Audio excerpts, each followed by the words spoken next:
नमस्कार, news street में आपका स्वागत है। मैं हूं आपके साथ मनीषा सिन्हा। एक तरफ तो लोकसभा चुनाव नज़दीक आ रहा है और ऐसे में अभी बिहार में राज्यसभा की 6 सीटों पर मतदान होने हैं। आपको बता दें तो राज्यसभा की 6 सीटों के लिए आज से नामांकन शुरू हो गया है और नोटिफिकेशन भी जारी हो रही है। चुनाव आयोग की अधिसूचना जारी करते ही प्रत्याशियों का नामांकन शुरू हो जाएगा। आज से ही नामांकन शुरू हो जाएगा। राज्यसभा चुनाव के लिए नामांकन करने की अंतिम तारीख 15 फरवरी रखी गई है और इस वीडियो में आप समझिए कि आखिर राज्यसभा की 6 सीटों के लिए आज से नामांकन शुरू हुई है और कब इसकी वोटिंग है। आरजेडी जदयू के कौन कौन से ऐसे सांसद हैं जिनका कार्यकाल खत्म हो रहा है, कांग्रेस के कौन से ऐसे सांसद हैं जिनका कार्यकाल खत्म हो रहा है। तो आपको बता दें तो राज्यसभा चुनाव के लिए नामांकन की अंतिम तारीख 15 फरवरी रखी गई है। बीजेपी के सुशील मोदी, जदयू के वशिष्ठ नारायण, राजद के मनोज झा, कांग्रेस प्रदेश अध्यक्ष समेत 6 सांसदों का कार्यकाल खत्म हो रहा है। पार्टी प्रत्याशी 15 फरवरी तक नामांकन पत्र सबमिट कर सकेंगे। नामांकन पत्र की जांच 16 फरवरी तक की जाएगी। प्रत्याशी चुनावी मैदान में 20 फरवरी तक नामांकन वापस ले सकेंगे। यदि जरूरत पड़ी तो 27 फरवरी को वोटिंग कराई जाएगी। वोटिंग एक सीट पर एक से अधिक प्रत्याशी रहने पर होगी। ऐसी स्थिति कम देखी गई है कि वोटिंग के बाद काउंटिंग कराई जाएगी।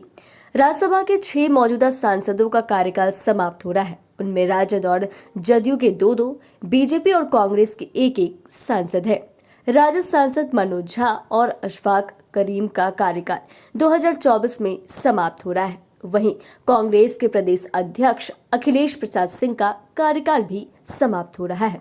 जदयू के राष्ट्रीय उपाध्यक्ष वशिष्ठ नारायण सिंह और अनिल हेगड़े का कार्यकाल 2024 में समाप्त हो रहा है। राज्यसभा सांसदों का कार्यकाल समाप्त हो रहा है। उसमें सबसे प्रमुख नाम बीजेपी नेता सुशील कुमार मोदी का है। सुशील मोदी का कार्यकाल मात्र 4 साल हो रहा है।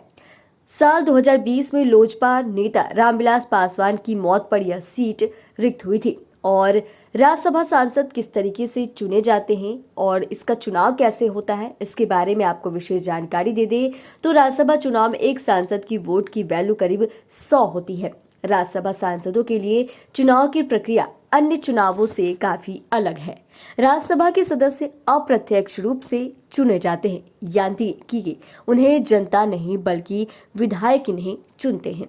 राज्यसभा चुनाव में जीत के लिए कितने वोटों की जरूरत होती है तो ये पहले से ही तय होता है। वोटों की संख्या का कैलकुलेशन कुल विधायकों की संख्या और राज्यसभा सीटों की संख्या के आधार पर होता है।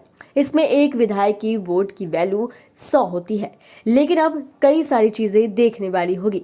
आपको बता दें, जहां यह देखने को मिल रहा है कि राजद और जदयू के 2-2, बीजेपी और कांग्रेस के 1-1 सांसद का जो कार्यकाल है वो खत्म हो रहा है। तो ऐसे में जदयू कोटे से कौन सांसद बनाए जाएंगे, बीजेपी कोटे से किन्हें टिकट मिलेगा और कांग्रेस कोटे से कांग्रेस पार्टी से किसे चुनाव किया जाएगा, किसे चुना जाएगा, यह भी देखने वाली होगी और किसे इस बार राज्यसभा भेजा जाएगा, ये तमाम पार्टियों पर सबकी नजरें रहने वाली है क्योंकि राज्यसभा का चुनाव भी उतना ही महत्वपूर्ण होता है। चुनाव आयोग की तरफ से भी नोटिफिकेशन जारी कर दिया गया है। नामांकन प्रक्रिया जो है वो भी शुरू हो जाएगा। प्रत्याशियों का नामांकन शुरू हो गया है और अब राज्यसभा चुनाव के लिए नामांकन की अंतिम तारीख 15 फरवरी रखी गई है। देखने वाली बात होगी कि तमाम, यानी कि हम जो बात कर रहे हैं आरजेडी, जदयू, बीजेपी, कांग्रेस, इनसे कौन कौन से अपने नाम का जो दाखिल है वो करते हैं, अपना नामांकन कराते हैं। चैनल को सब्सक्राइब करें, फेसबुक पेज को लाइक करें। धन्यवाद।